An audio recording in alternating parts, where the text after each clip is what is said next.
Fail to go live, please. Oh, there we go. I think we're live. Welcome, everyone, to our webinar, Evolving Love, How to Handle Insecure Attachment. Hi, so it's so great to have you here. And first, I wanted to answer the question, like, what are you going to learn today on this call? So we're going to talk a little bit about secure and insecure attachment patterns. What are they? Give you a little definition so you can recognize them. And then we're going to unveil pattern interrupts that you can do yourself to interrupt your insecure patterning when you see it happening, and start to give yourself a chance to reapply those secure patterns. We're going to tell you about an extraordinary event coming up in San Francisco a little bit later in the call. And at the very end, we're going to give you a set of free videos and audios. And this is a really extraordinary resource because you can use these to literally retrain your nervous system to have more secure attachment patterns and relationships. It's kind of like taking everything we're going to learn in the call and encapsulating it into a video and an audio so that you can bring it in with you and make it part of your practice. Yeah, and I guess I just want to say one thing about the inspiration for doing this webinar today with all of you on this topic. And Bryan and I, over the last year have been getting countless Facebook messages, having conversations and working with couples and singles. And this has been the buzzword, the topic that's come up almost more than any other major relationship topic, which is this idea about attachment theory, these ancient and avoidant patterns. And so given how much of a buzzword it's been, we thought, well, let's take this head on, because neither Bryan and I were all of that happy with what we were reading about it and what we were learning about it. And we wanted to bring to you some of the really powerful work that we've been doing with people in relationships and people that are single in order to repattern or rewrite this relational DNA. So let's just begin with a really short and brief, what is attachment theory? And, basically attachment theory divides the world into these three groups, right? You're either securely attached, which means that you fundamentally know that you're loved, you are deserving of love, you're good at loving others, and you likely have healthy, happy love relationships. Now, what we found is this tends to be fairly rare, and especially in those first 7 years that we develop, those are really pivotal developmental years, that if you at any point in your development growing up questioned whether you were loved or lovable, and the answer wasn't just a resounding yes with no pause or hesitation, then you're likely part of the other two categories. So rather than being securely attached to your parents and to love itself, you tend to become insecurely attached. So just really briefly, and many of you, I imagine, if you came to this webinar, know about this theory, but real quickly, an insecure attached person can either tend towards the anxious patterning or the avoidant patterning. So let's take a look at the anxious patterning. So that would mean in those first 7 years and really ongoingly, you did question whether you were loved or lovable. And if you've grown up with some of this patterning, and see if you recognize yourself as I describe it, it's really that these people fundamentally fear abandonment. And, if you've got the anxious patterning, you might doubt if you're loved. And you might continually address that by closing the gap between yourself and those that you love, often leaving loved ones with a feeling that that you're needy and smothering and clinging onto them, right? So someone who has the anxious pattern might think that love is threatened. And this patterning is going to sort for the evidence of this, even when there is none. But they're going to think that, even when your partner is just expressing normal, healthy autonomy, like, let's say, wanting to spend a weekend apart, or having a different interest or a different hobby, or wanting to sleep without touching on a hot night because you're just sweating and maybe you're on the other side of the bed, or maybe not even being in the mood from time to time. These kinds of what I would call just normal behaviors for any two individuated free beings. If you're not anxious, you might have that as just normal. But if you are anxious, you might sort for the evidence that that means somehow that your partner may leave you, abandon you, leaving you helpless and alone, and create a feeling of kind of attachment, insecure attachment and neediness. So that's really the anxious patterning. And I just want to say before you discount that you have this patterning, that it's a continuum. So even if you're not on the extreme end where, you know, every amount of this kind of behavior is one that you're questioning, you might be doing this in very small and subtle ways. So you might have, you know, a modest amount of this anxious patterning if you do get a little bit insecure when some of these kind of normal patternings happen in a relationship. So that's the anxious pattern. So just look and see if any of that patterning fits you at any point in the relationships. So I just wanted to add, I can't tell you how many of our participants in our Evolving Love workshops, before they do the Evolving Love work, the curriculum, they'll come and they'll say, my relationship would be great, but he doesn't love me, or she just doesn't love me. And they'll say, well, why is what's that? Your evidence? How do you know? What lets you know that he doesn't love you? And it will be things like, well, he doesn't come home when he says he wants, he's going to, or she says she's going to text me and then she doesn't text me, and I have to text her 5 or 6 times before she texts me back, those kinds of pieces of evidence are so much more likely to be about your patterning than about whether you love each other. That it can trick you. Right. So just notice if you've ever said those things or thought those things and really questioned whether you were loved by your partner, because that's really what both of these patterns are doing. They both decided at a very young age that they weren't sure whether they were loved and lovable, and both patterns arise out of fear, but they have a very different way of handling that fear. So let's look at the avoidant really quick. So an insecurely attached person that has the avoidant patterning, fundamentally fear what I would call engulfment. Right?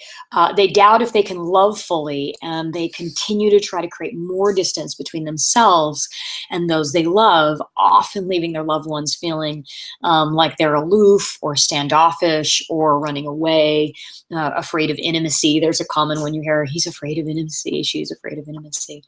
So someone who has the avoidant pattern might think that freedom and individuality is being threatened all the time when their partner is just expressing really normal, healthy closeness. Things like wanting to interrupt your work for a second with a kiss, or a loving text, or wanting to spend the night, multiple nights in a row together because they're just enjoying being with you. That if you've got an avoidant patterning, you're going to sort for, wow, she's really engulfing me, I have no space, or so is he. You might experience wanting to drive together in the same car rather than arrive separately, as an avoidant patterning. Maybe it's wanting to hold hands or walk arm in arm. So these, what I would consider fairly normal behaviors, if you have an avoidant patterning, some of these behaviors might start creating that alarm bell and have you worried that somehow you're not allowed to be a separate, autonomous, free being, and that's being encroached, right? And when you start to worry that your freedom is being encroached, your autonomy is being encroached, and you're feeling engulfed by your partner, then you're going to run away as fast as you can and avoid that connection. So just see if you can see these partner in yourself and in your partner, even past or present. And one of the key things that Bryan and I want to bring to the attachment theory conversation, that may or may not be stressed in the books that we read about it and in the therapists and work that we've talked to, is that it correctly places the responsibility for the dynamic on the person having the pattern. So it's easy to understand that if you feel crowded in by your lover, it's more likely that you're actually insecure and avoidant than that they are crowding you in. And if vice versa, if you're feeling like your partner never pays enough attention to you, it's actually more likely that you're insecurely anxious than anything your partner might be doing in reality. So this is really asking you, all of you listening, to really check and see if some of the behavior that you formerly really blamed your partner on is more likely your own patterning Now, you two might be polarizing each other. It might be true that one of you is avoidant and one of you is anxious, but really the gem for you in this call, what there is to really look at is your own patterning and assume it's yours. Because if you were securely attached, even with someone who is anxious and avoidant, you still wouldn't be interpreting their behaviors as meaning you're any less loved or lovable. Or any less free, or any less autonomous. free, Yeah. right, exactly. So let's real quick just go to the chat and type in if you think that you are mostly secure. You can say secure. Yeah. If you're like 90% or 95% secure or more, say secure. If you think you're probably more anxious, you write the word anxious. If you think you're more avoidant, you can just write, "I'm out of here." No, you can write, I'm leaving. They didn't show up. Right, they're gone. Or if you know that you're both anxious and avoidant all the time, you can say both. So just go ahead and write in what feels most true for you, so we know that coming in. Yeah, we can see that you're resonating. We got a few more anxious than the avoidance, but we're seeing some both. We got a couple secures. Somebody's out of here. We got out of here. Yeah. Now this is where we thought we might do a little matchmaking, and if any of you are single and avoidant, we're going to match you with the single anxious people, so you can run your patterns on each other.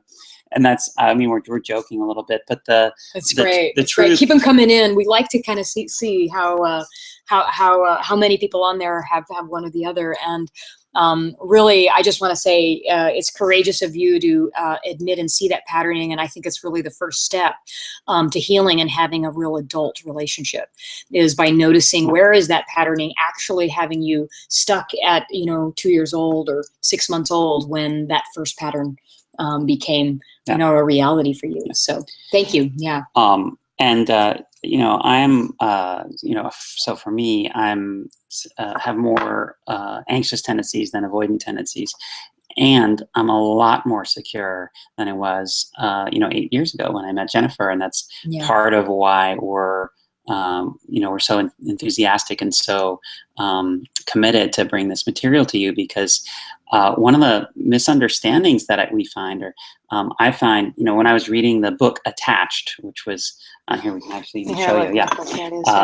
Here's one on the topic, which you can read because it does a great description of each of these patterns if you want a really in-depth thing. I've had a person tell me when they read it, like, oh wow, this book really understands who I am and how I am. Yeah, but what it doesn't do is it kind of indicates that once you're the solution that's offered in the book is basically that you shouldn't date someone who is insecure, shouldn't date someone who's avoidant, shouldn't date someone who's anxious. Instead, find someone who's secure, and then you can have a secure relationship. And that kind of sounds like it's too late if you've already fallen in love, and that you should leave your relationship if you're suffering from this pattern. And we just don't believe that. In fact, if you can get beyond the trick of the mind, you can actually make your insecure relationship the best teacher possible for both of you to find a secure love. And the trick of the mind is when you think that because you identify your partner's pattern, that means you're not doing yours. Because I can recognize Jennifer's crazy, that means I must be sane. That's kind of that's the trick, because it's not true. Almost every time that your partner is exhibiting their pattern, you're usually exhibiting the pattern, either your pattern, just in the same exact degree. So the trick is not, okay, I see Jennifer's pattern, but more like, can I see mine, right? And that's if you could do that, then we believe any relationship, no matter where you start, can mature into a securely attached and healthy, loving relationship. Yeah, I think what I want to add to that too is, just from our own love story and from almost every couple we've ever helped, I've often said that, I didn't exist. The version of me that stands today doing this incredible work with Bryan around love, epic love, I didn't exist. And so I was basically created brick by brick in this relationship. So if I thought I had to be perfectly secure in order to even attempt to be in a relationship or only find a secure man, and he said, he had a little bit of the anxious patterning, not heavily, but he had some of it for sure. then we would have never gotten together. And it's our belief that evolutionary partnership and love is a crucible for transforming that. In fact, it's probably the only place that you can transform it, because this kind of patterning requires you to have the mirror of someone to kind of show you, and requires you to receive love in some of the very places that you haven't been able to love yourself. You know, having your partner love the parts of you that are anxious or clingy or needy, or having the partner love the parts of you that are avoidant and running away, does more to heal that pattern than almost anything else. So unlike many of the books that'll tell you find somebody secure or get yourself secure first and then go ahead and find a relationship, we're big believers in use your relationship in order to heal this dynamic. And you know, some of you are single. This is not to say that you don't do the inner work now. I think you should do the inner work now, and we're going to give you a bunch of inner work to do that you can do alone, and then in your next relationship you'll find kind of the love that you need to further just relax and regulate your nervous system so that you can really end that pattern. So I just wanted to add that. So and it's really important to realize that you don't have to be perfect or having solved this. It reminds me of an old transformationalist saying, "It's never too late to have a happy childhood." You can always go back and repattern what things mean to you, and therefore what how you relate now about them. So. Go ahead. Yeah. I was just going to say about the next misunderstanding. Oh, so that was the first misunderstanding, is that the only way to handle having an insecure attachment is to solve it on your own or date somebody secure.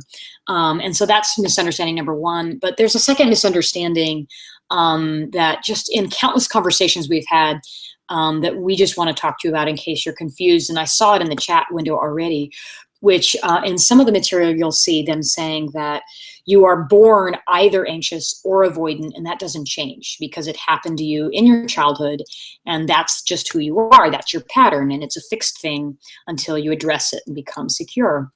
And our experience tells us otherwise in working with people. Our experience tells us that we're actually not a fixed thing, that if you're insecure, what tends to happen is that you polarize each other. So you'll polarize your insecurities. So if you are an anxious person and you do date someone who tends towards a little bit more avoidance, you will polarize towards more anxious and they will polarize towards more avoidant.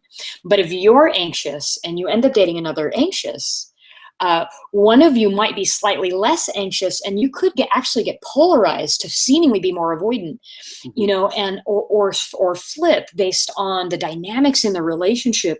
What's fixed might be that you don't have a secure, adult, healthy relationship to being loved and lovable. You can polarize in different relationships. I've had relationships where I felt more avoidant and relationships where I felt more anxious. And most of the people I talk to have said the same. So there's this misconception that you never change and you'll always be that way. And we've just seen too much evidence to the contrary in ourselves and in participants in our workshops and our retreats to believe this. So that's just another misconception. So if you're having trouble trying on this theory and seeing any validity to it because of that, really there's a lot of value in looking at this patterning because it is very explanatory. It's got a lot of explanatory power in explaining a dynamic that's super common. Just realize that you might be polarizing. Yeah. So you got some insecure patterns that are ingrained in some of the ways that you love and some of the ways that you feel love and some of the ways that you love others. So what do you do about it? And the first thing to do is to realize that uncomfortable feeling that comes up. If you're anxious, the feeling is like, they don't love me, or they're not filling the gap. And abandonment, if rejection. If you're avoidant, the feeling might be like, you're crowding me. There's too much. I need my independence. I'm being trapped. But whatever it is, that uncomfortable feeling, and those are both the different sides of the same coin. First thing is to recognize that it's actually your pattern that's causing the feeling, not your partner's actions. So it's not the text messages they sent you, or them wanting to drive with you, or them refusing to drive with you, or the text message they didn't send you. That actually isn't causing your feeling. what's causing your feeling is your pattern. And I know that that's hard to get your mind around. We were working with a coaching client of ours who's got a avoidant patterning, and kept coming to us saying, "Listen, I don't want her to spend the night." He was dating a woman for several months. "I don't want to spend the night because when I wake up, there she is, and that makes me feel trapped. And then she wants to brush her teeth, and she wants to, and it's just too much." And so in his perspective, her being there, brushing her teeth, was causing him to feel that way. Yeah, she was too much was the problem. Exactly. Right. But what was true actually is that she was a mirror for him. And the blinding light of that uncomfortable feeling was actually coming from him, bouncing off her mirror, and he was being blinded by it or made uncomfortable. And then his reaction was wanting to cover up the mirror.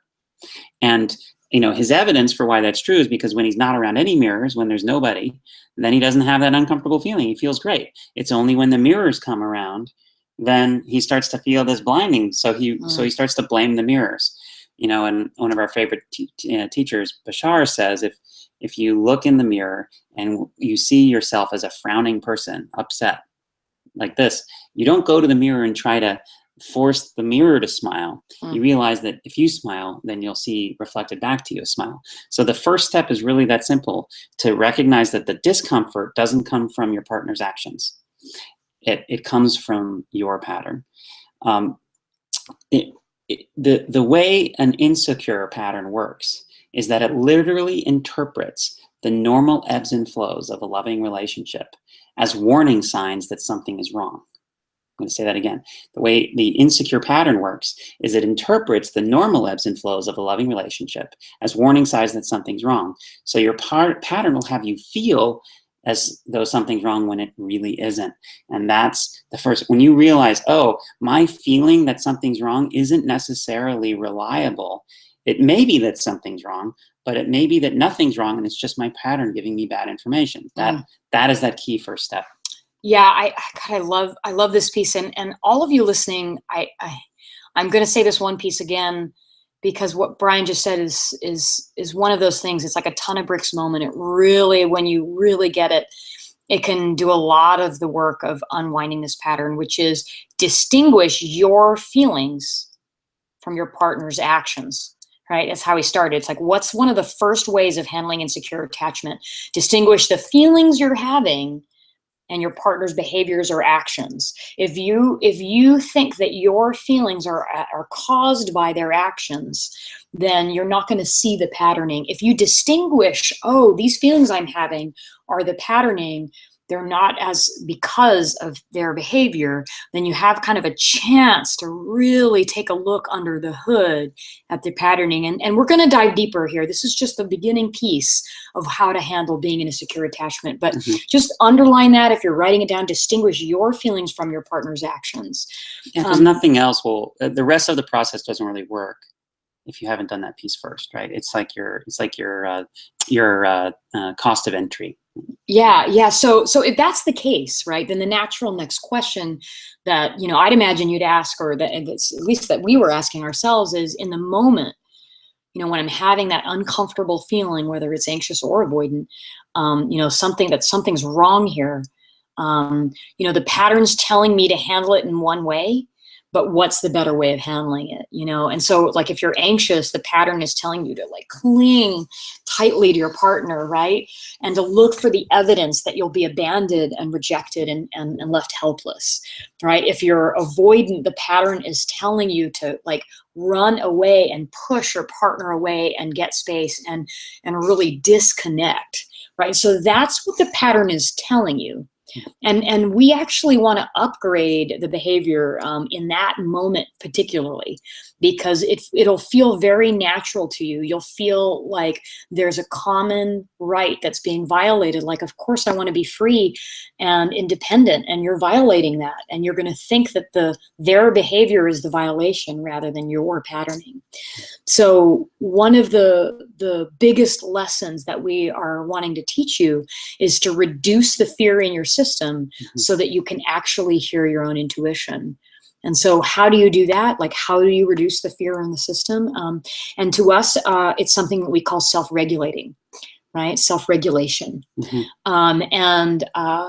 know, we have for you, if you stay to the end of this, an incredible resource that we spent a lot of time on putting together that basically helps you unwind that through taking you through a meditation exercise, a self-regulating meditation exercise that's combining sound. It combines this imagery that's been specifically designed to help reduce the fear, and it combines some affirmation and belief rewrites.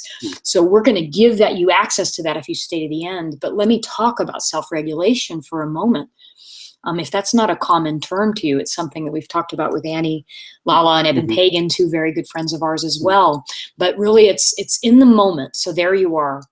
So call up a moment in your life when you felt either anxious or avoidant. So just go ahead and do this with me now. Remember that moment. So be in the situation, you know, where whatever your partner was doing, whatever you were doing, feeling the feelings, you can see the location, maybe you can see yourself there. And so what I want you to do as you're having that experience in the moment, but even just on this phone call, as you recall a moment, is that you fade the situation out. You fade the location out. You fade out your partner, right? You fade out all of the supposed causes, right? And then all you notice that's left, now that the picture doesn't contain any other elements in it, all you see is basically yourself and then your reaction without anything else around you, so you can really see the pattern. So there's nothing else but you, right? And in a very real sense, if you don't mind me getting a little metaphysical, you know, our favorite teacher Bashar says, you are the universe you formerly thought you're inside of. One of my favorite quotes, because it really gets to the fact that actually this is more literally true than you realize, that it is just you. Everything else is something that's a mirror. So now there you are, and you see your reaction for what it is, right? And so now as you fade that out, your body can naturally regulate itself if you let it.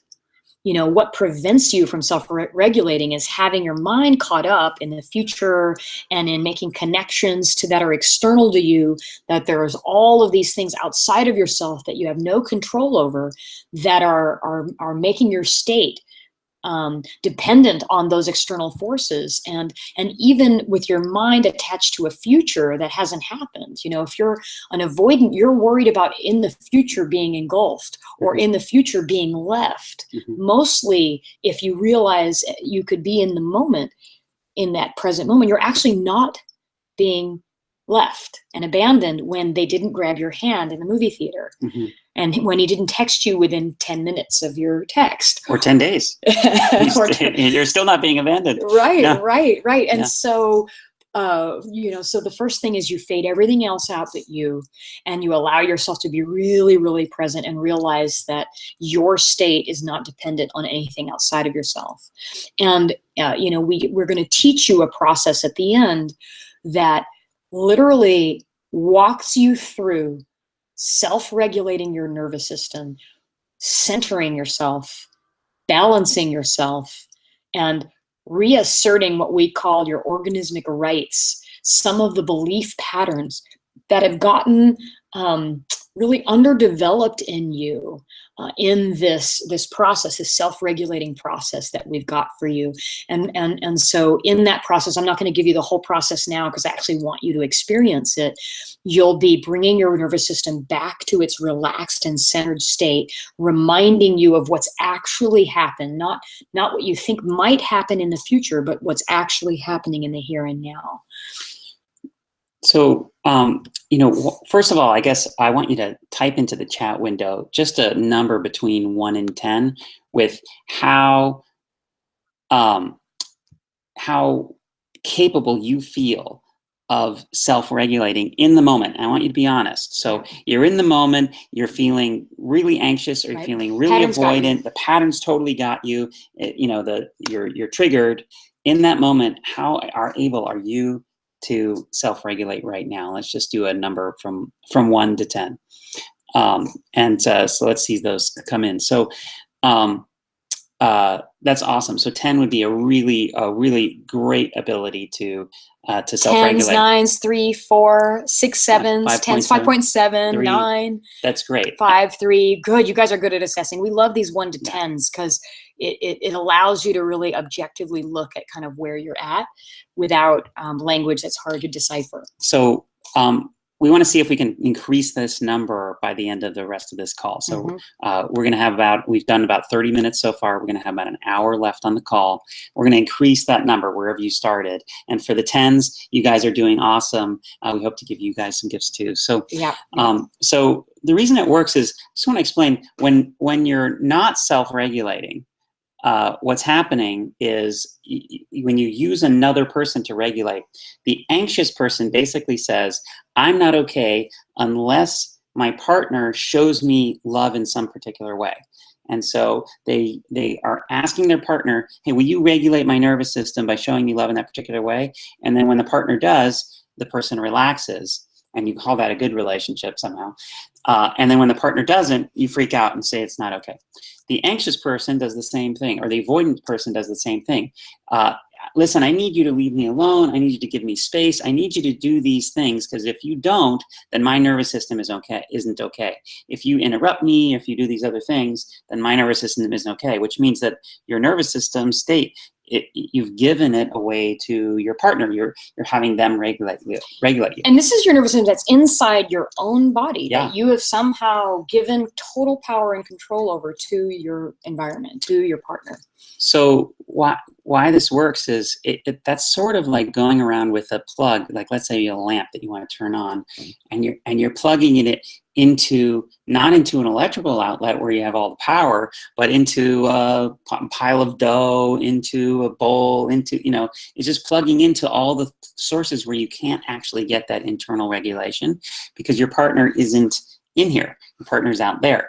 So the way to plug into the proper power source is to fade everything else out, because your proper power source really is internal. That's where the deficit is, but it's also where the surplus is.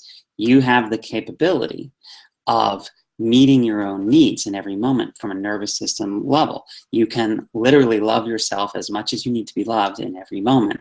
And then once you're filled up, you can exchange that love with a partner. So that fading it out, that's why it works. The fading everyone else out and focusing only on your own nervous system, you can restore balance.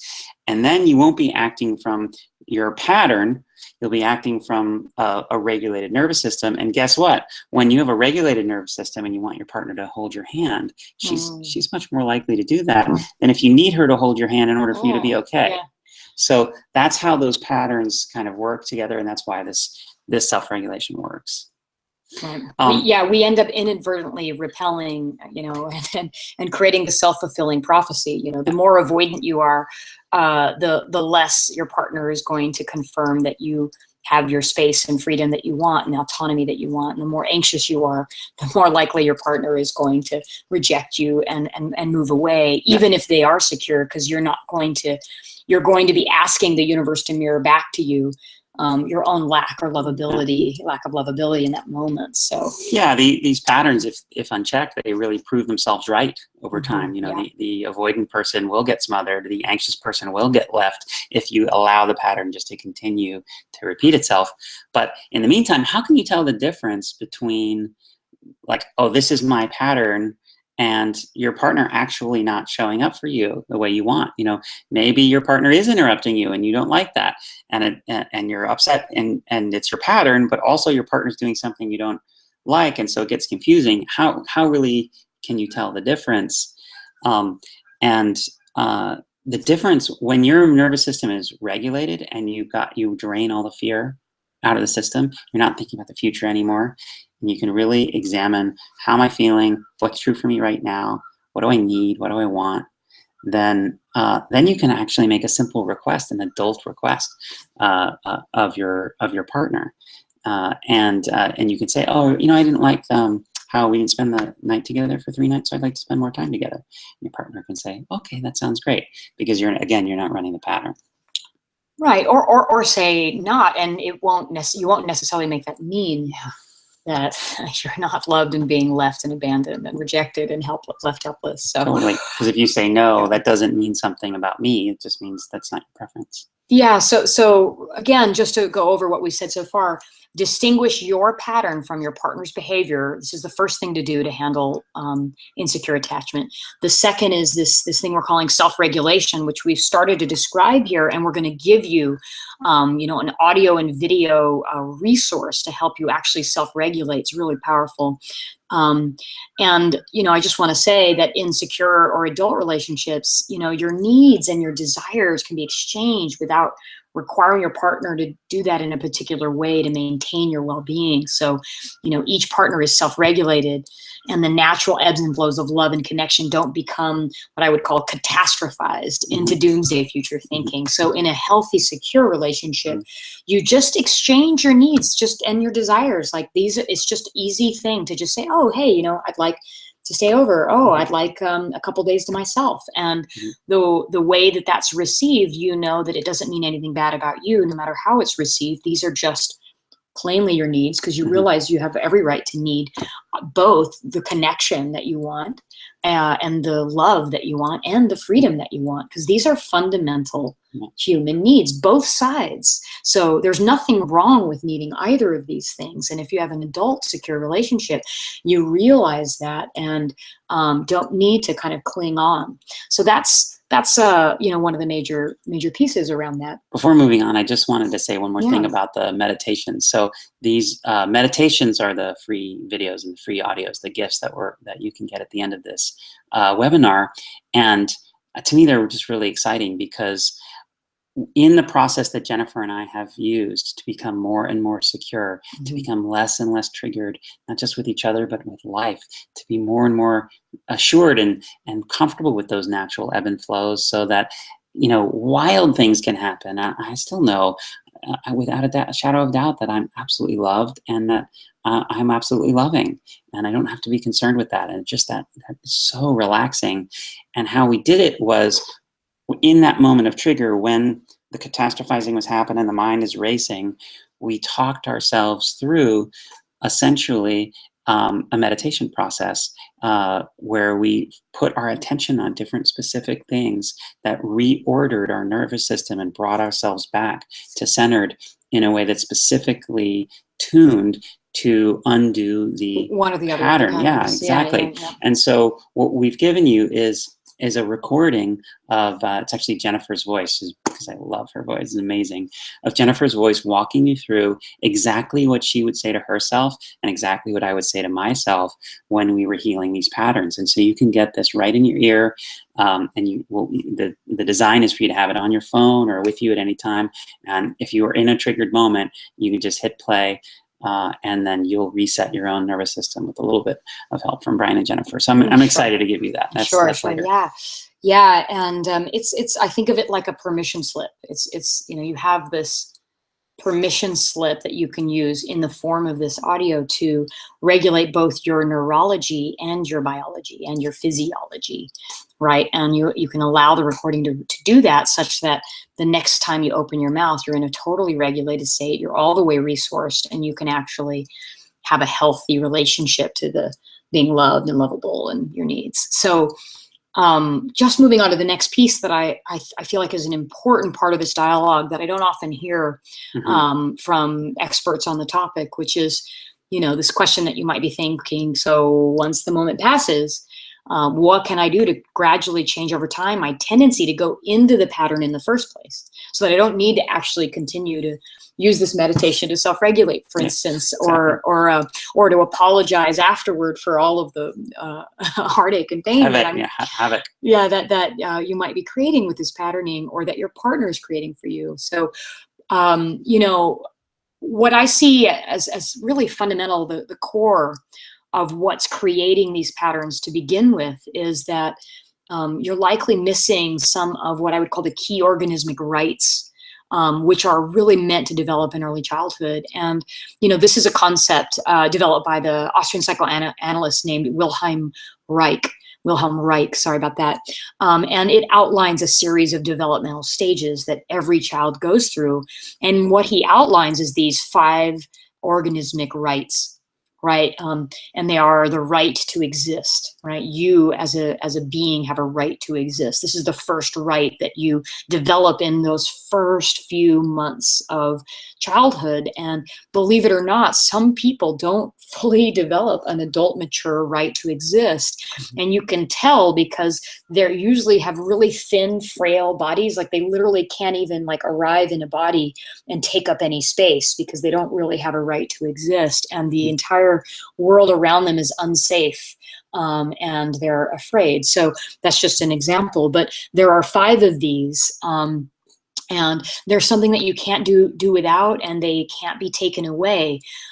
They are part, literally, of the fabric of being alive in a body in this reality, and they are your organismic rights. And if you're healthy, you've developed a really healthy, solid relationship to these rights. And so you can't be without them. And when a child is less than completely successful and navigating through a stage of these, and each one builds on the other, it's believed that the results get stored in your body as body armoring and patterning. And that energy gets stuck in the pattern. And you form kind of survival-based personality patterning based on an underdeveloped organismic right. And this unresolved parts of us, they aren't fully available to us in the next stages as we move into adulthood. So I just want to talk a little bit about it. And I know this is a little heady maybe, but I find this material really fascinating. And to me, it's key, because there's some rewriting of your relational DNA that we want to help you do, especially when we get to work with you live, either one-on-one or in the workshops. And we've got one coming up that we want to invite you to, where we really get to rewrite this with you. But let's look at some of the organismic rights that are particularly underdeveloped in someone with anxious and avoidant patterning. And so one of Wilhelm Reich's organismic rights that's really alive for those that have an anxious patterning is the right to need, right? And so what a healthy person believes is that I have a right to need, and my needs aren't problematic for myself, for others, and for the environment that I'm in, right? I have a right to need.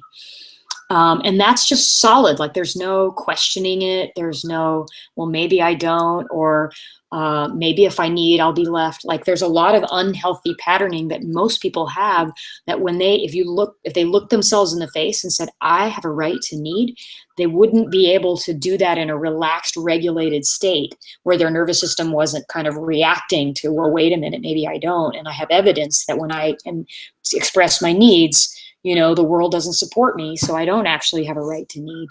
So we form at a very young age either a patterning where we realize we have a right to need, or we don't, and we question it. So when someone has a poorly developed right to need, they believe, I myself have no needs, and I'm going to give and give and give, and I'll live without reaching and contacting the world by giving. And if I ever really need someone, I'll probably be abandoned and helpless. So it's safer for me to not really need and just be a giver. So I'm safe as long as I can hold on to you. And if I expect to be myself and still be wanted, I'll likely be abandoned and helpless. Like some of these, and they might sound exaggerated to you, but if you listen in those moments when you're clinging, you might recognize that there's a young version of yourself that has some of these unhealthy, underdeveloped needs or right to need. And they're saying these things about you. This voice in your head is saying this kind of thing about you. So that you can't believe that if you are yourself and that you do express your needs, you'll be abandoned, rejected, helpless, and left. Imagine how unsafe the world is to express the need and actually have it be met if that was how you held it. And so just notice, how healthy do you feel like your right to need is, right? Just take a look, and, even on a scale of 1 to 10, 10 is like, you don't question it. Of course I have a right to need. Like, yes, I don't at all worry that anyone will abandon me or reject me if I state my needs. That would be like a 10, and a 1 would be like, it would be the most unsafe thing on the planet to actually tell somebody that I needed something, because either I think I'm weak and less than for even having the need, because that would be the overcompensation, or I'm going to be left and helpless if I do. So there are compensations and overcompensations to this. So see if either of that relates. So see if you can't even have a need because, those people are needy, and so you don't even let yourself have needs. Or if your needs just feel unsafe. I don't believe in needs. Yeah, I don't believe in needs. So don't fall for the cover story here. The cover story is no. There's nothing wrong with me. I have a fully developed right to need. I have a very good childhood. I was a very loving family. It's just that other people, blah blah blah blah blah. Other people aren't good at sensing my needs, or other people tend to be insensitive, or so. Anytime you think that there's a problem around need, or other people are too needy, and that's bad. Anytime you have an energy around need, but you're thinking it's the other people and that you're just fine, that's the cover story. And if you look underneath the cover story, what you'll find is a part of you believes you have a right to need, and another part of you questions that. And that schism between those two parts is what creates the anxious patterning. Yeah, and in addition to the self-regulating meditations that we have for you around this, we actually have an exercise, like we call it like the maintenance exercise. So there's the thing to listen to while you're in the anxious or avoidant patterning, and then there's this maintenance exercise that's designed to help restore a healthy adult right to need that we want you to do for the course of the next 4 or 5 weeks. Because after that, we feel like if you really, really will actually do the exercise that we're going to give you, you'll have a completely different relationship to your right to need. And that came from another program that we did, which was many thousands of dollars, $4,000 or something like this. And it was one of the things that people reported was the most effective part of that entire program. Really powerful. So I'm excited to offer that for you guys for free too.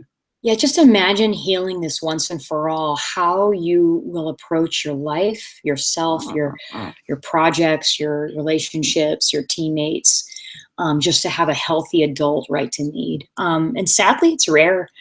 So just realize you're not alone. So let's look at the other organismic right that would be more tied to the avoidant patterning.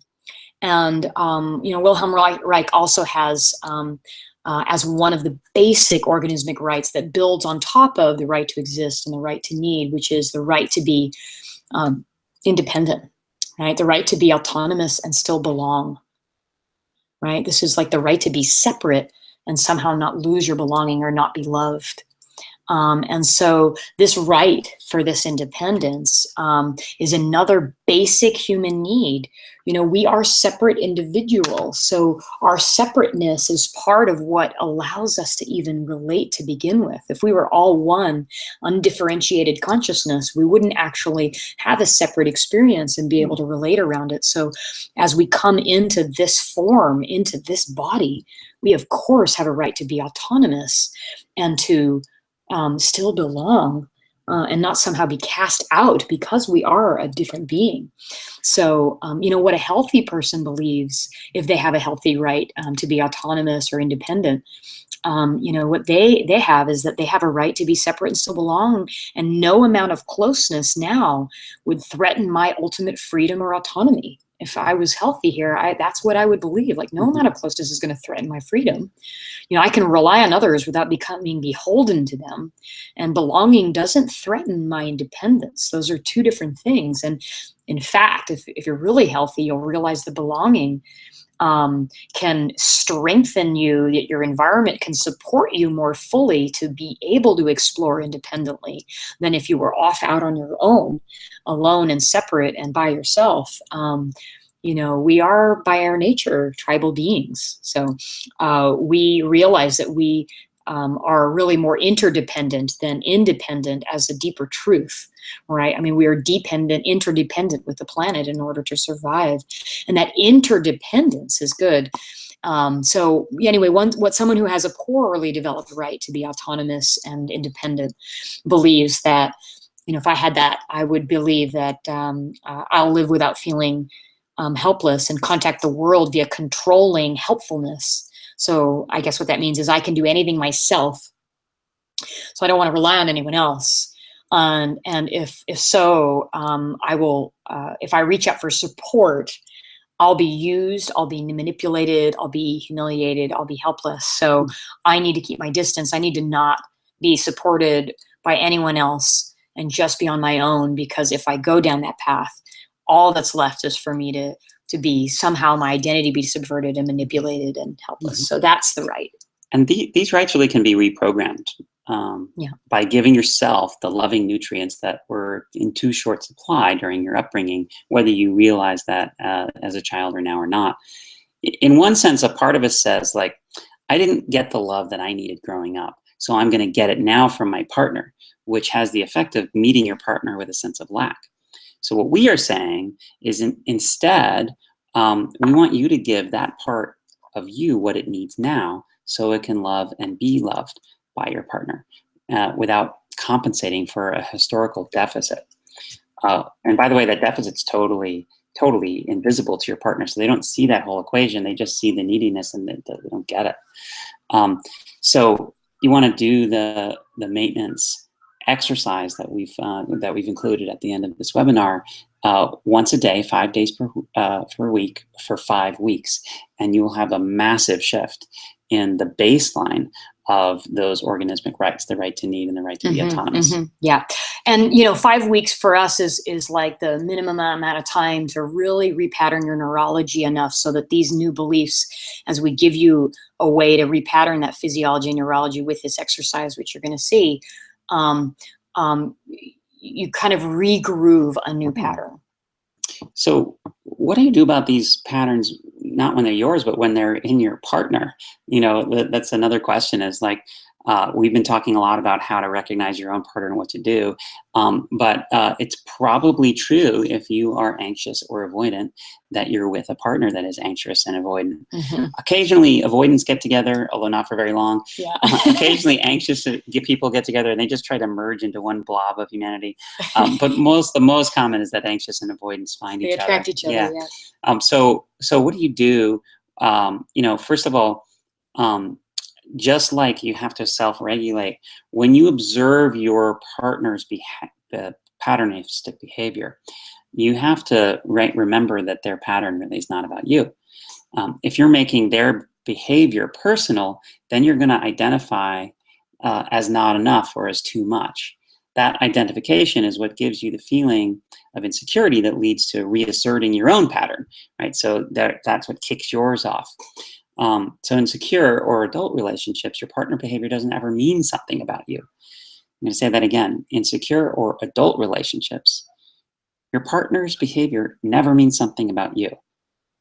And if you're interpreting it that way, that interpretation is just your pattern that you must breathe through again. So it's, when I'm with Jennifer and she's in her pattern, it doesn't happen very often, less and less. But when that happens, then what's there to do is love her there and just be present, observe that she's having it, and kind of have the patience for her to work it out.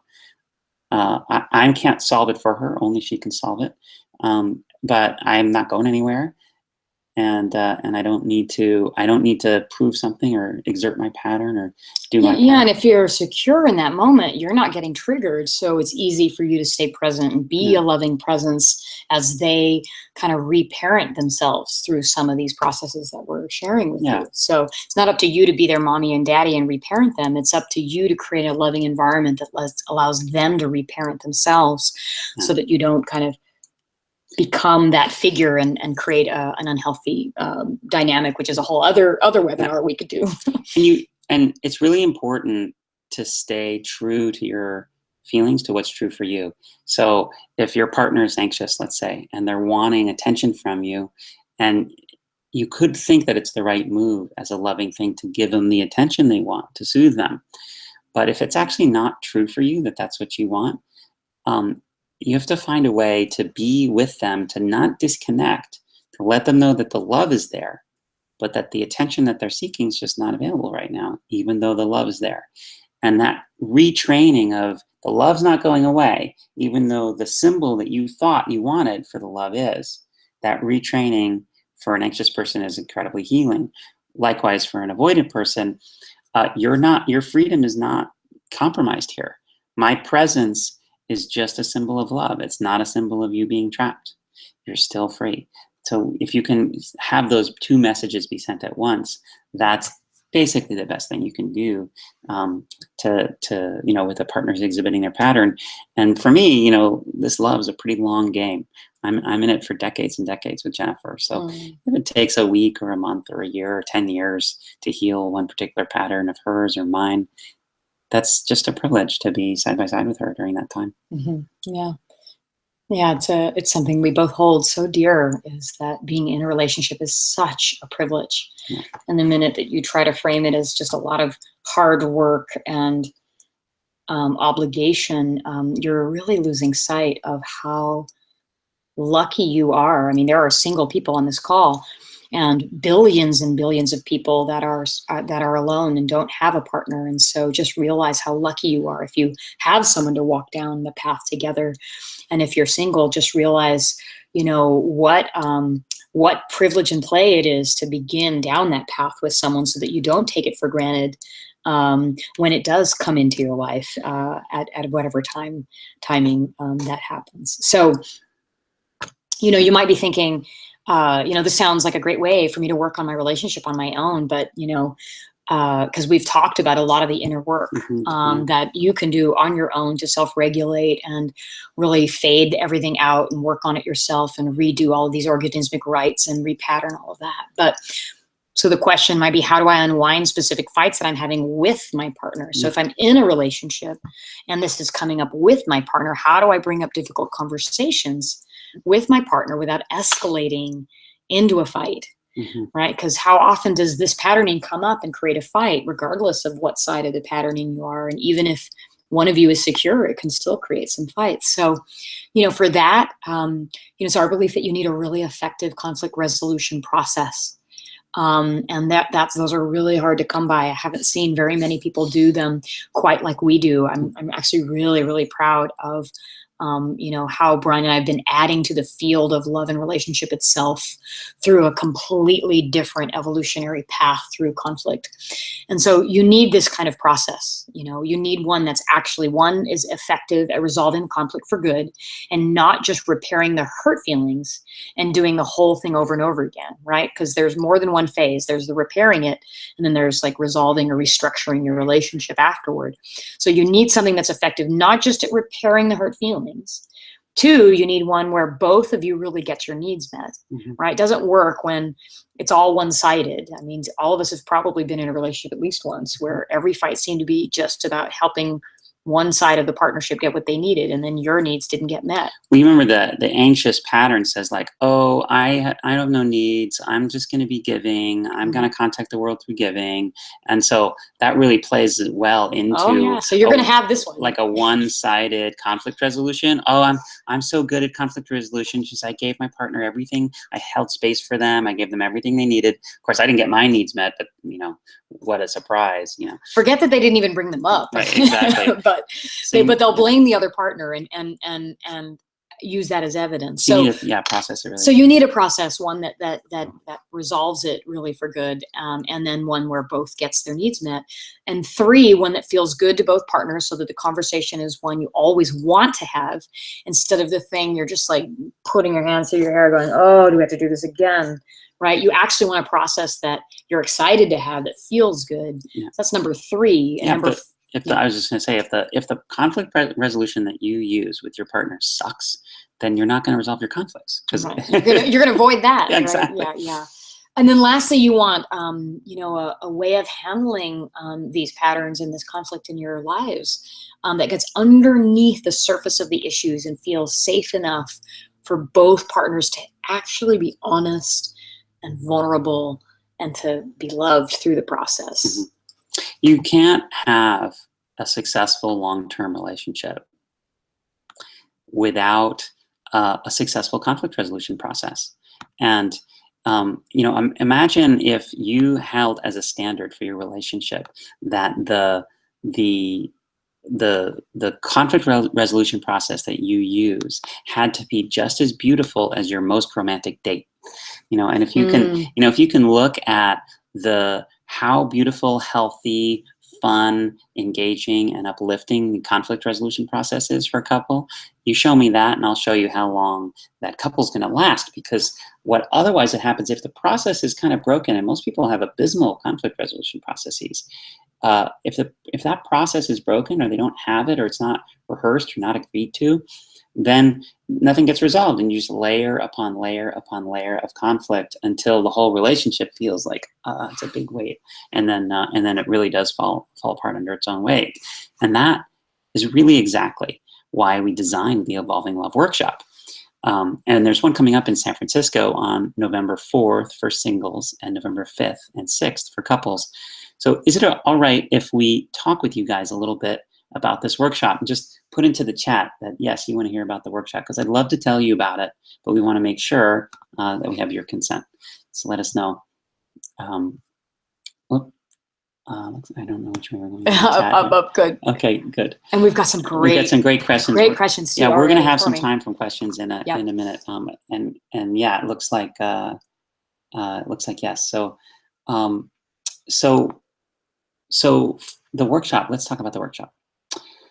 I want you to imagine coming to an island in the San Francisco Bay for a deeply transformational experience and spending a day or two in person with us, getting individual attention on the aspects of your relationship and your love life that matter most to you.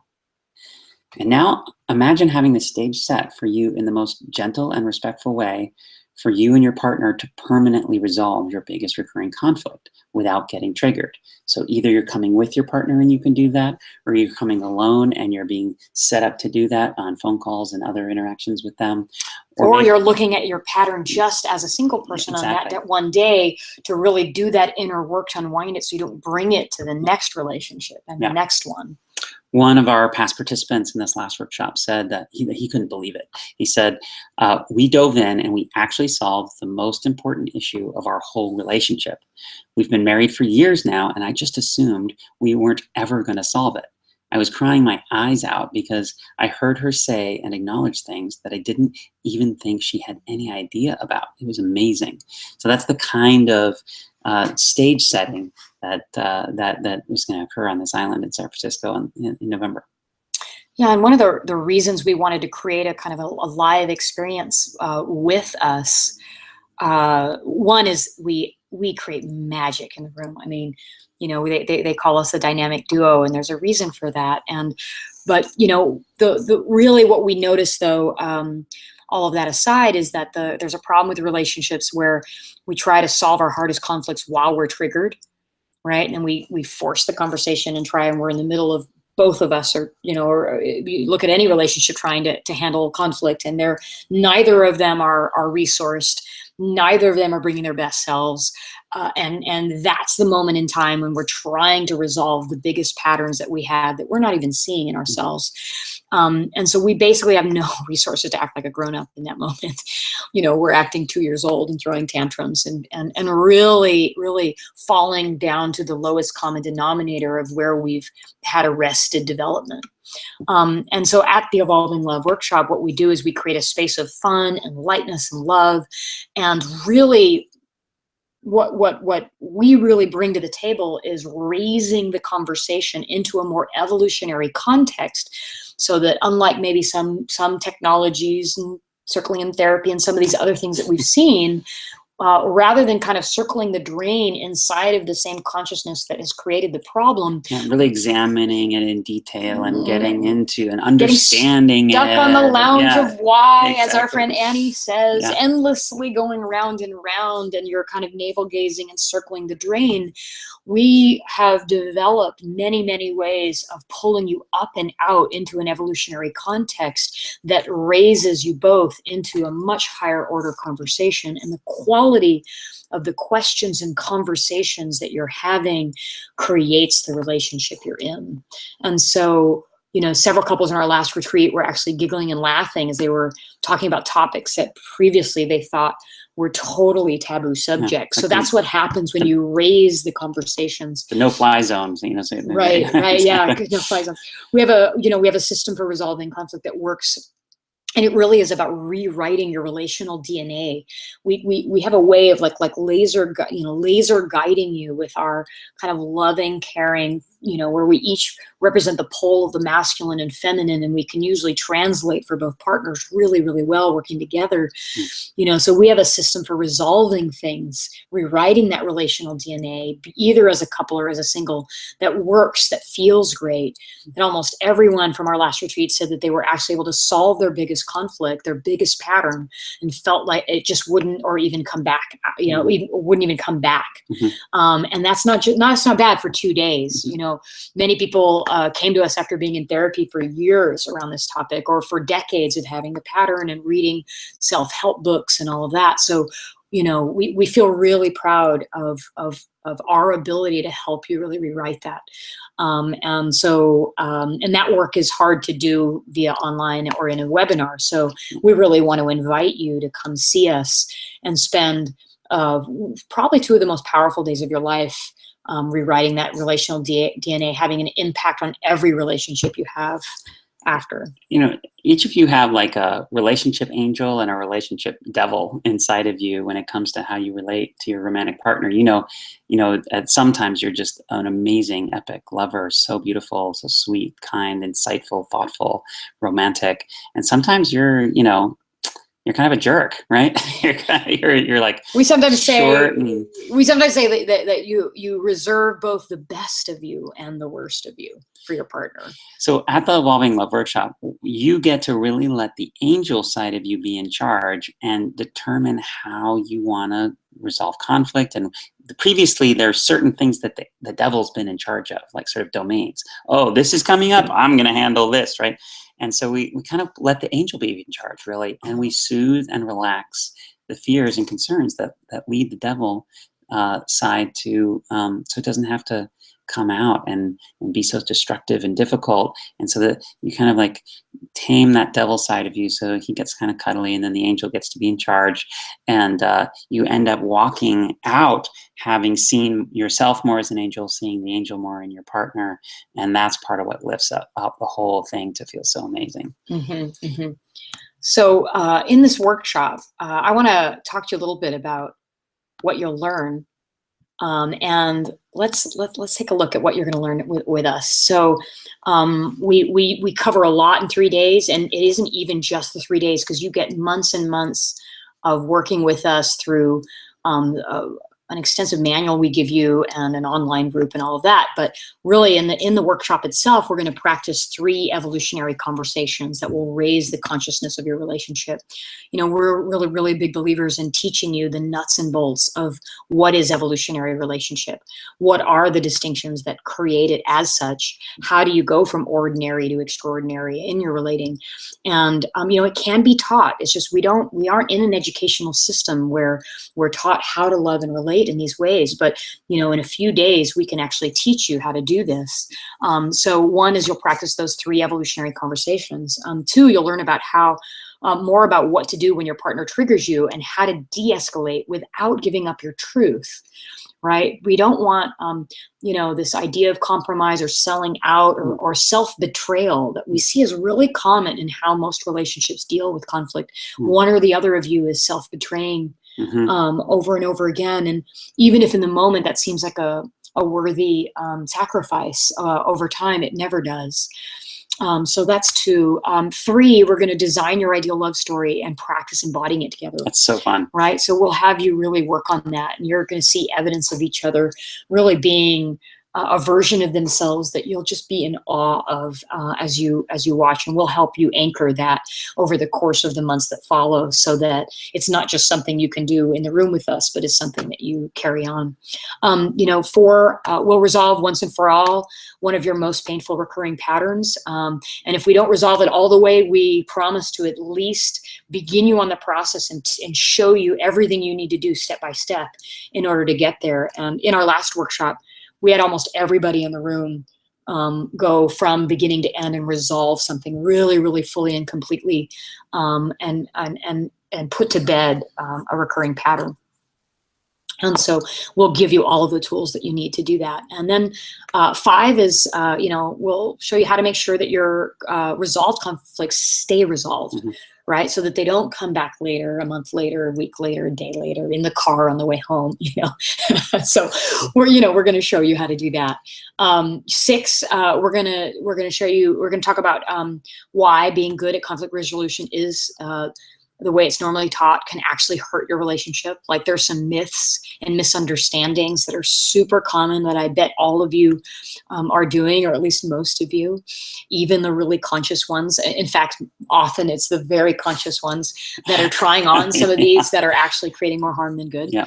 And then, 7 will detect your partner's highest evolutionary path. And then we'll teach you how to guide them to it, and vice versa. So you'll each be discovering the evolutionary paths, the highest point of potential and developmental line that they need to go on next. And we'll show you how do you be the kind of person that guides your partner there, so that they are just forever seeing you as the key to the man or woman they always dreamed of being.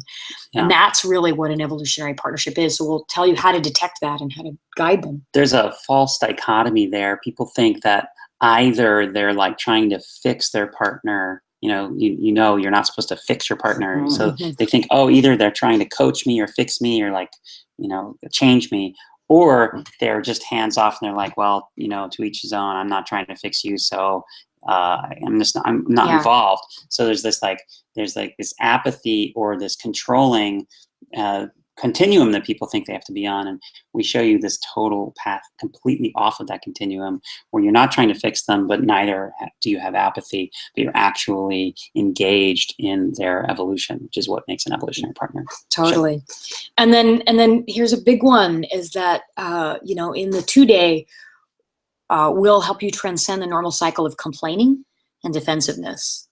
I mean, these are big ones in relationships. Like, I bet all of you can relate to the complaining and defensiveness as one of the primary patterns, not just anxious and avoidant. We're giving a lot of tools on that, but there's equally painful for relationships are the complaint and defensiveness, the victimization kind of that we go into around our relating. We're going to talk a little bit about how to transcend that for you and your partner. And so we're going to go to questions in a second. But before we go to questions, and we're going to answer some of your questions, and there's some great ones already, I want to let you know how you participate. So first of all, you want to register now by clicking the button, and it's on the screen for them. Yeah. So, and they'll be taken to the choose, where if you're single, you click that button. That just means you're not in a relationship right now. We have a particular day planned for you, for those not in relationship. And then if you're either in a couple or in multiple relationships, even just we're agnostic about the relationship structure, you can come to the couples one, and you're welcome to come to all 3 days. That's right. But you'll be taken to a page that'll allow you to choose which one if you click the button on your screen right now. So first you register, and then the whole thing starts with your love profile, which is a transformational experience in itself. And that is where you get to, through the use of our technology, get feedback from your friends, from your current partner, and if you're brave, even from ex-partners about which we recommend. Yeah, it's really incredible, the feedback that you get. People have told us that just doing the profile was worth the whole price of the program, and that was even before they showed up on the first day. So you do that as a preparation, and the sooner you register, you want to register tonight so that you can get that started. Then the second piece to how to participate is the 2-day deep dive, which is in San Francisco on Treasure Island.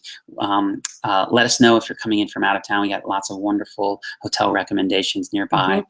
And there's lots of practice time in the 2-day deep dive with both your partners and with yourself and with the comfort of strangers. So you can, some stuff, like when you're practicing it, you don't have it worked out yet, you might want to not practice it with your partner. We'll be partnering you with other people in the workshop. You'll be in a room full of evolutionary lovers that are really deepening into this dialogue, and we'll be diving in together as we are all evolving the way we love. And then we give a lot of focused one-on-one guidance to everyone throughout the experience. So in that 2-day, you get a lot of face time with us. You also get live exercises and a workbook. So you can learn the practice, conversations, frameworks, and step-by-step practices that will evolve the way you love, the way you relate, the way you communicate. We give you a workbook, which is also downloadable. And we give you an email sequence where you get a reminder every week of a practice you can do that week to enhance and deepen your love relationship with daily, weekly, monthly rituals. These things are awesome. They're things that we do personally in our relationship. Every one of them is stuff that we do all the time, and we wanted to share, like open the kimono. What are the practices that we're doing daily, weekly, monthly, yearly, and give you those in an email sequence that's going to live on with you for the year after you do this workshop, to help you integrate the material so that you don't forget it, because you'll be reminded of it in your inbox. Yeah. And then you also get the user's guide to monogamy and non-monogamy, how to keep your sex hot and drama-free. Yeah. And, some of you are in more alternative style relationships. We initially were going to write these 2 handbooks, how to keep sex hot and drama-free for monogamous couples, and then for non-monogamous couples. And we realized to our surprise, after getting into the outlines, that the first 80% of the workbooks were the same. Yeah. So, that we have this one workbook, and you'll get that. That's another highlight. Just around the manual that you're getting, it's really the beginnings of a book that Bryan and I will be writing together. And one of the things that people said about it was like, whoa, I thought this was just going to be sparse, like a few little handouts, this manual. And they're like, this is really meaty. This is rich. This in and of itself is incredibly valuable. I can't even believe you guys are giving me this entire manual, basically the war and peace of how to have a evolutionary partnership. It'll contain things we won't even have time to cover because we really want to give you something comprehensive. And it's so good to have that like on the bookshelf so that you can take it down and look at it together a month later, 2 months later. Right. And then lastly, the way to participate is to take advantage of our office hours. Because once a week, we're available for weekly office hours and the Evolving Love Facebook group to give you more one-on-one support. And it allows you to really belong to the community, of course, of like-minded seekers who you not can only learn from, but also share your experiences with. So if you were going to pay us for our coaching, which we do one-on-one, and which we'd happily try, you guys can call us now and we will work with you one-on-one. But if you were going to get personalized attention from us, it'd probably be around $7,500 or more, and take you 5 or 6 months to do everything that's in the course. To do everything that's in the course, one-on-one with Bryan and I separately, not in a live event group setting, but with us, and it would be worth it because we would just really laser in with you. And that would be some of the best investment that you could make in your relationship. There's no better investment you can make into the quality of your life than to improve the quality of how you love. It changes everything. And not only that, we replicate how we love in all of our systems, and what projects we do in our economic systems, in our political systems, in our culture. So really, we're talking about shifting the very culture that we're in by changing how we love. So, it would be worth the thousands of investment. But, instead of taking, all of that time, or 5 or 6 years of traditional therapy, or even 2 or 3 years of traditional therapy, that would probably be 10,000 or more, or maybe more than that. You can have this kind of shift in the way that you love and the way that you feel loved in just a couple days for couples, and 1 day for the singles event. So we want to give you this live event. We love doing things in groups. There's a power that occurs in the field when we get all of you in the room together. That's a real rarefied space.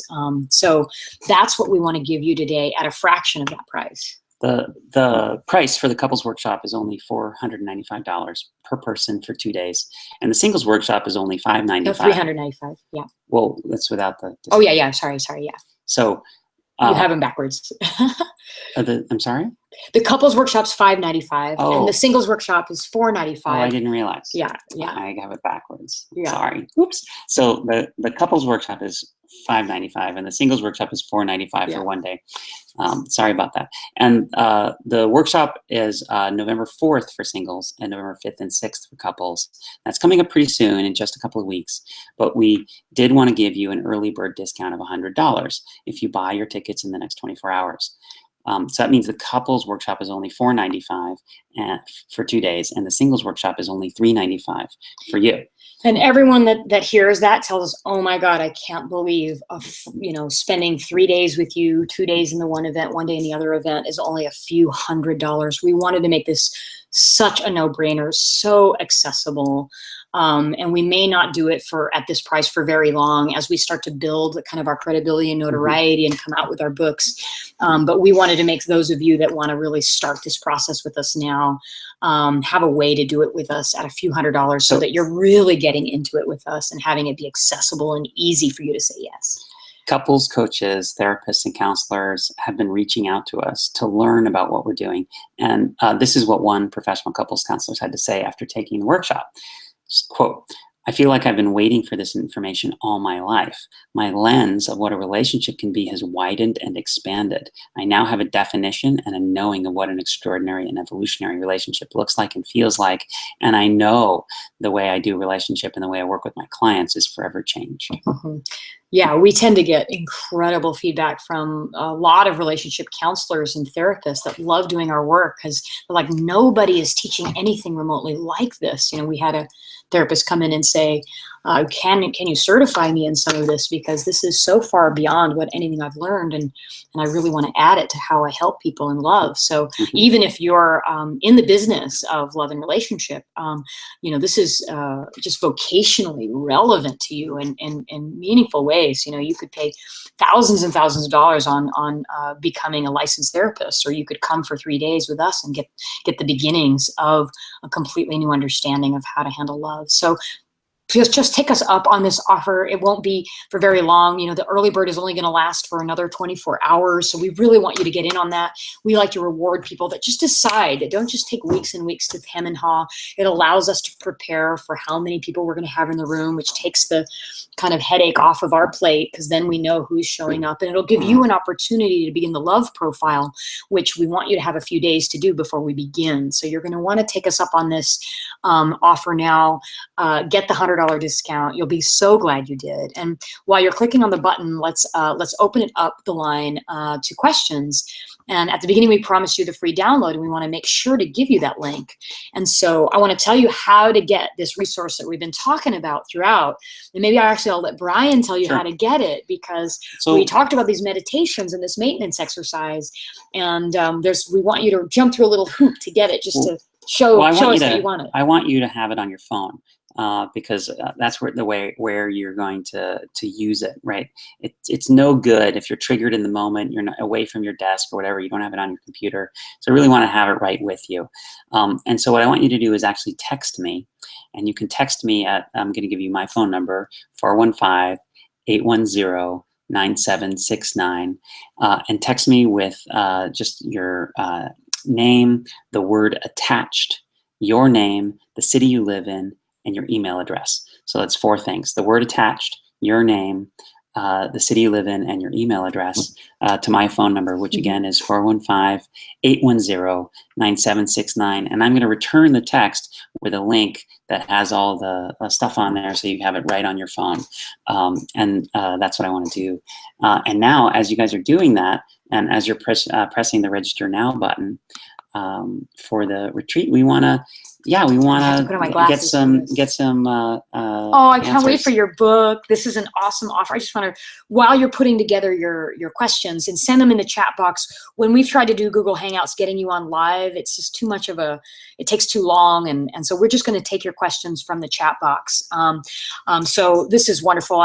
As a couples therapist and attachment therapist, absolutely amazing. I agree. Best technology available out there. Thank you, Joe. Diane is asking, what's the cost? If we do do both single and couples all 3 days? Is it less expensive and need hotels? So we're going to offer you $100 off of each one. So consider it $200 off. So it would be $395 plus $495 to do all 3 days, and a bargain to spend all 3 of those days. I highly recommend it. We cover different content on each days. There's a little bit that's the same, but there's a lot that's different. And I think you're going to get a lot out of each one, especially if you're in the business of love and relating, like come to all 3 days. So just, I want to talk about that. Let's see, what 3 items did you ask for? Somebody's asking. So will you repeat those? Sure. And someone's also asking for the phone number again. It's 415-810-9769. That's 415-810-9769. Someone's chatted it in there. And the things I want you to hear from you are your name, the word attached, the city you live in, and your email address. Yeah, we got to be able to email it to you, and we definitely want to know the name and your city you're in, just because the more people we know of in different cities, we're going to start doing more cities, and it really depends on who has interest. And so Tabby says, I'm totally confused about the pricing now. Do singles just go for the first day? And what was it about the 3 days? Great question. So Tab, let me answer that question. And those of you that are wondering, we realized in teaching this that there's slightly different focus and different content for those of you that are not in a relationship than those of you in a relationship. And we noticed that people that were single, when they came to our workshops and we were talking all about partners and couples and relating, they felt cheated. They're like, well, hey, I'm not in a relationship, so how does this apply to me? And you're telling me to partner with my partner, and I can't do that because I don't have one right now. So we created the first day just for you. If you are single and you want to be learning how do you do the inner work and prepare yourself for an evolutionary relationship, what do I do then? And how do we focus on that? And so that first day is for you if you're single. Now, as a single person, if you realize that there are a lot of skills that are in the relationship, like conflict resolution that we're going to do in our couples workshop, like how to create that evolutionary context in that conversation with your partner, those skills are valuable to know so that you have them from day one when you're in a relationship. So if you're single and want to come to the other 2 days so that you learn those relational skills, you can come to the 3 days. You'll have to pay for both. But there's a discount available and you can do both. So I hope that answers your question. The singles day will be focused on those of you single. We'll be really focused on how do you do that inner work when you don't already have a partner. The couples workshop is going to be talking about when you're in your partnership, what are the relational skills you need?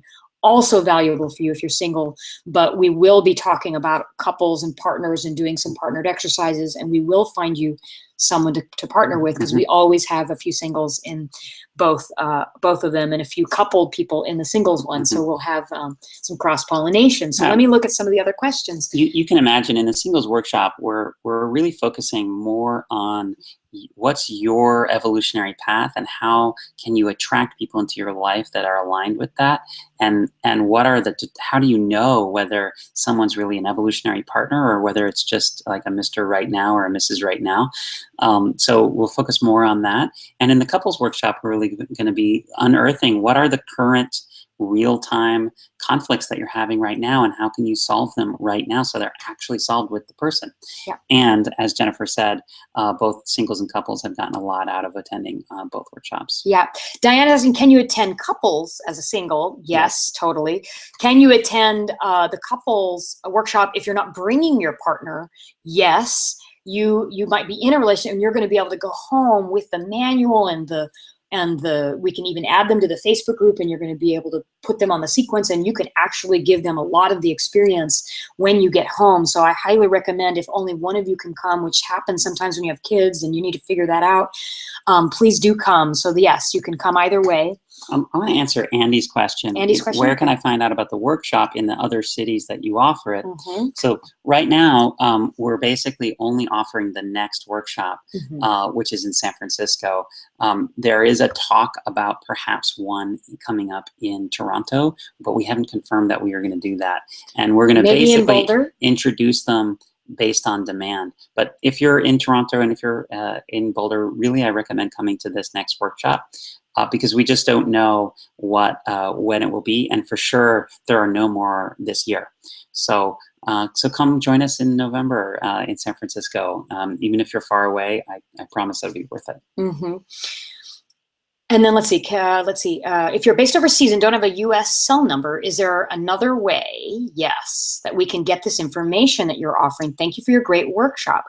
Why don't we give Liz an email that she can send and say, I'm overseas and don't have a U.S. cell and really want this information. And we will email it to you. And those of you that would like it via email, you can do that. Yeah. Which email do we want to give them? Info at, or do we want to give them Bryan Ryan? and Jennifer. Bryan, okay, so this is kind of a long email address. Those of you write this down. Bryan and Jennifer at California-leadership.com. That was a little fast probably because that's a lot of letters. And it's the same email you would have gotten from us telling you about this webinar. So all you have to do is respond to that. If you are on this webinar, you have this email already, but it's Bryan and Jennifer at California-leadership.com. If you don't have a US cell and don't want to worry about having to pay for international call, we'll absolutely get you this resource. The idea is we want you to have it. It's free. We're not charging for it. So please do that. Text Bryan or email us. We'll make sure that you get it. Someone's asking, all the skills apply to any relationship, not just romantic ones. Absolutely, Nigel. These skills, like if you want to be the best leader that you can be, if you want to be the best influencer you can be, if you are in a collaborative environment of any kind, you definitely want to learn some of what we're teaching. What are the hours for the November 4th singles workshop? We'll be beginning at 9 a.m. Pacific time and ending at 6 p.m. There will be a lunch which you can participate in for an extra $20, or you can leave and go in the area and go off on your own or go with other people, but we'll order you a lunch if you want to participate in that. So that's the hours, 9 a.m. to 6 p.m. Then we'll break you before dinner. And then that's the same for the couples, 9 to 6 with a nice healthy lunch break to give you time to really decompress and take it in. We got some people saying, yay, Toronto. Did you say an island in SF? Yes, that's Treasure Island. Good guess. There is this place called Home. It's a really sweet name. It's called Home because it's hearts open, minds expanded. And that's the name of this incredible, totally remodeled transformational workshop space that you guys are going to love. It's gorgeous. And then Tab is asking, why were we going to text you? To get what? To get what? To get the 2 meditations to self-regulate your nervous system. We have one for anxious and one for avoidant. They're 10-minute meditations that are helping you to self-regulate. They're absolutely free. There's a page that has them. And then for the maintenance exercise for how to repattern your organismic rights, right? So if you want that, either text Bryan at 415-810-9769 or email us at the email that you got that was this webinar, that you got the indication for this webinar. Curious, is the workbook the same for each workshop? No, it's slightly different. It's slightly different. It's slightly different. There are a lot of things that are the same and then a few pieces that are different. So it's like 70% overlap, 30% different. That's from Lisa. Let's see more. My girlfriend is more sensitive than I am and has attachment issues. She's insecure. Our conflict is often, I say, do something. She gets upset. We then spend 2 hours resolving what seems to me was a really minor issue. How can we speed up conflict resolution? Boy, that's a whole webinar in and of itself. What could we say in the last couple, 2-3 minutes, we're a little bit over, that would give this person a little bit around this? I don't see their name. I was going to call you by name. But I don't see yeah, I think because it's the top one. Yeah, exactly. So the first thing I'd say is that if that's the pattern, then it's likely that you're not actually resolving the conflict. It's likely what you're doing is just repairing the hurt feelings, and that you're not making any adjustments into the underlying patterns which are propping up the conflict. So that it's almost like if you have a house full of pins and needles and you keep poking yourself, then you poke yourself, you say, ow, and then you suck on, you get the Band-Aid, and then it stops bleeding and it feels better, but you haven't removed any of the pins and needles, so you're just going to do it again. And those pins and needles might be in your behavior. It might be in her behavior and her patterning, or some combination, which is the most likely. And so if you're not seeing a progression over time, over weeks and months, where it's her tolerance, her like resilience is going up and up and up and up and up, then probably there's things that you're not looking at about your own unconscious way of triggering her pattern. Yeah, I just on that line, and gosh, come see us, come to this workshop, because we can help you resolve that one. It's a little hard to do in a webinar. It's hard to do with very little information, but I want to leave you with something around this, which is women tend to be the canaries in the relationship. In other words, that it's not always the women, but it's like the feminine in us, whether men or women, tend to be the alarm bell that senses, because we're so intuitive, we're so highly tuned to the field of the relationship, that we are sensing, sometimes erroneously, sometimes overly, and maybe because it's even our own stuff, but we are sensing that there's a perturbation in the field, that there's something in the force, as they say. What did Luke Skywalker say? There's a disturbance. There's a disturbance in the force, right? And so she might be accurately picking up a disturbance in the force that you're calling this minor issue, but she might be really wrong about what it is, right? The feminine in us tends to be good at setting off the alarm bell, that the alarm's going off, but let the masculine fill the role of going down to get the burglar. We're troubleshooters. Like, right? Yeah. Let the masculine decide what it is and finding the burglar. But if you could lean into trusting that her alarm bell is going off for a reason, even if it's in her own mind, there is something that is perturbed in the field that needs addressing. Mm-hmm. She might not be wrong about it. She might be blaming you for it. She might be thinking it is some minor issue. She could be exactly right about it, and it's something you're not willing to admit. But just give her the benefit of the doubt that she is right about the perturbation, and then both of you can explore what the source of it is, even if it's in her own illusion or in her own mind, and look at maybe if even the source is of particular patterns of behavior. So try that on in your relating and see what happens if you'll lean in. Her nervous system will relax if you don't just deny that there's a problem. Part of a woman, what a woman does, and then I want to hear from you, babe.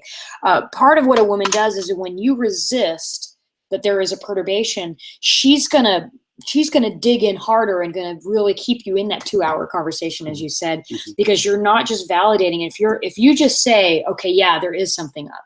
You know what, babe, you are right. I have been pulling away a little bit, and you've been noticing that. And I think it's true on that last time we were together. I think I was a little distant. Wow. Like hearing that, she's like, oh, thank you. I'm not crazy. Right? She just wants you to let her know that thing she's sensing intuitively with her hypersensitive, sensory systems is actually accurate. So let her have that and look and see what it is. So go ahead. Well, you were letting Robert off the hook a little more than I would, because you said even if it's in her own mind, Right. I actually, my rule that I suggest is trust her body, even if the words are not trustable. Because in a triggered state, nobody's words are trustable.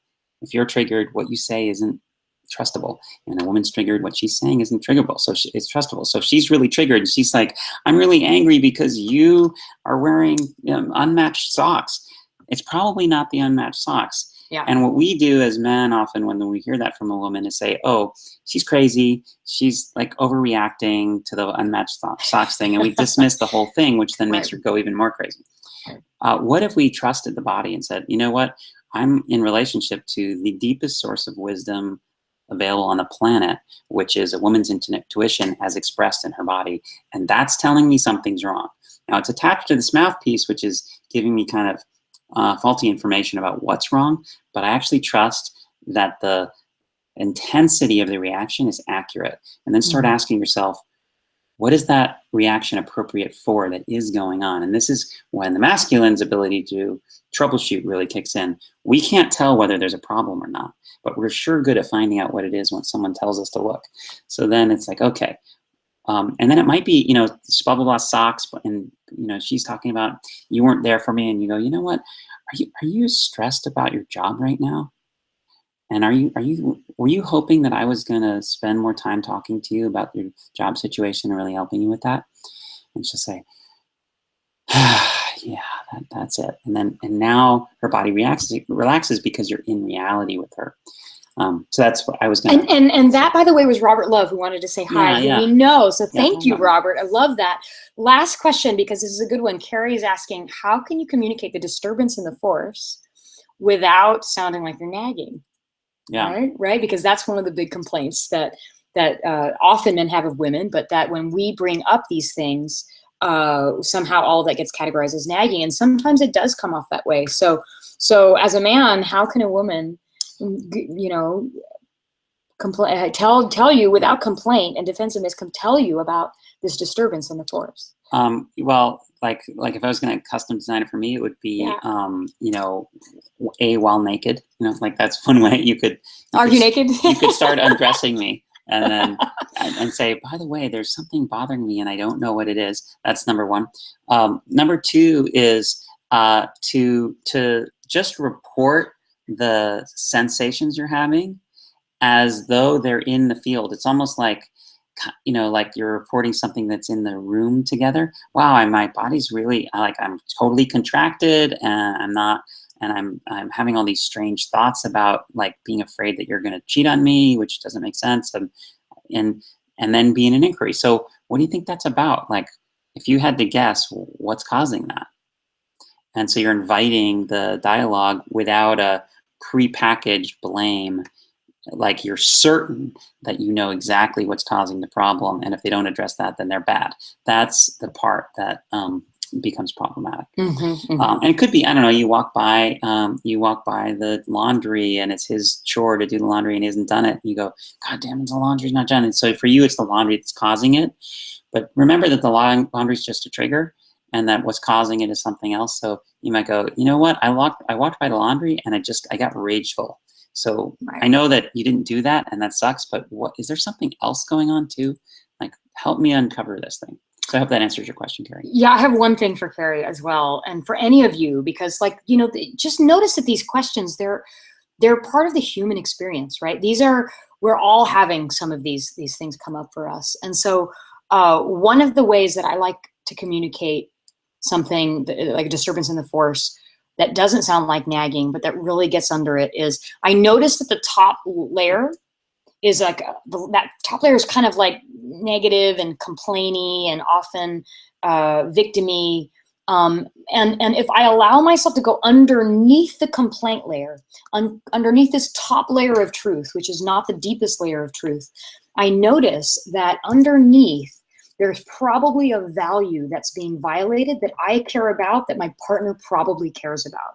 And if what thing did you use? That you left the dryer open or something? Yeah, the laundry's not done or whatever. Yeah. All right. Well, here's a mundane example, and I could be complaining, God, why do you always do that? It's like every time, like you won't ever close that. I'm sorry. And so if I look underneath the complaint, and say, okay, so what is the value that feels like it's being violated that's actually really precious to me, and why don't I share that? And so I might say, I really, there's something precious to me about having our space feel really conscious. And that I feel like our space is a reflection of like our internal world. And when my external world isn't conscious, then I can't have my internal world as conscious. And those two things are really connected. And I'm wondering, like, it's precious to me that we've created a really conscious space. And I just want to invite you to be on my team for making it more conscious. And gosh, one of the ways to do that would be to close the door, but there are a few other ways. Like, are you in for playing that game of making our space more conscious? Yes. Right. And that's so easy to say yes to, right? You're like, you're calling them into an aspirational way of being towards a value that they themselves want to be. Right. So just try that on, Carrie. Every complaint you have, look at the value being violated. So I think we've got to go. We've gone way over. Yeah. Look, it's getting dark. I can see it's getting dark. We've got the question there about how much does it cost if you do both? And it's $395 plus $495 to do both of those, because you get the discount. That's $890 for 3 days. Yeah, $890 for 3 days. But in one day, it's going to be $1,090 for 3 days because of the price increase. So yeah, so do it now. Decide now. If you're coming with a partner, talk to them tonight.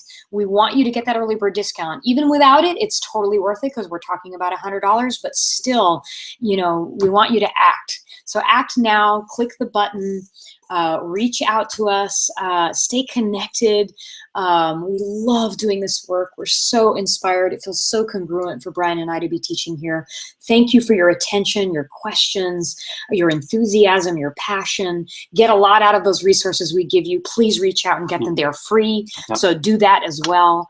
Have a great rest of your night. Hope to see you in San Francisco, November 4th, 5th, and 6th for Evolving Love, Rewriting Your Relational DNA. Come find us. And I just wanted to let you know, I'm going to be returning your texts, some of them tonight, some tomorrow. So I got a lot of texts, as you can imagine. Yeah. So you'll probably get your resource tomorrow. In the next 24 hours, you'll have it. Yeah. if not sooner. All right, take care. All right. Good night, you guys. Have a great one. Bye.